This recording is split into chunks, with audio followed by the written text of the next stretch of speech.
Doctor Y லிவிங்ஸ்டோனோட ஒரு சிந்தனை பத்தி தான் நாம இப்ப பார்க்க போறோம். சரி, ஒரு முக்கியமான கேள்வி. வாழ்க்கையில நீங்க யாரு? பிரச்சனை உருவாக்குறவரா இல்ல தீர்க்கிறவரா?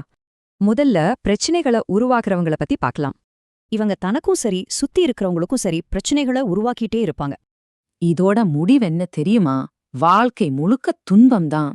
சரி, இப்ப அடுத்த வகையினரை பார்ப்போம். அதாவது பிரச்சனைகளை தீர்ப்பவர்கள்.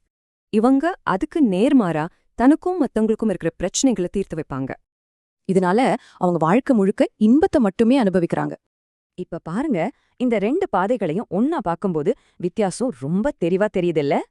இந்த தேர்வு எவ்ளோ எளிமையா இருக்கு பாருங்க. ஒரு பக்கம் துன்பம், மறுபக்கம் இன்பம். இப்போ நீங்க தான் முடிவு பண்ணணும். உங்களோட பாதை இதுல எது?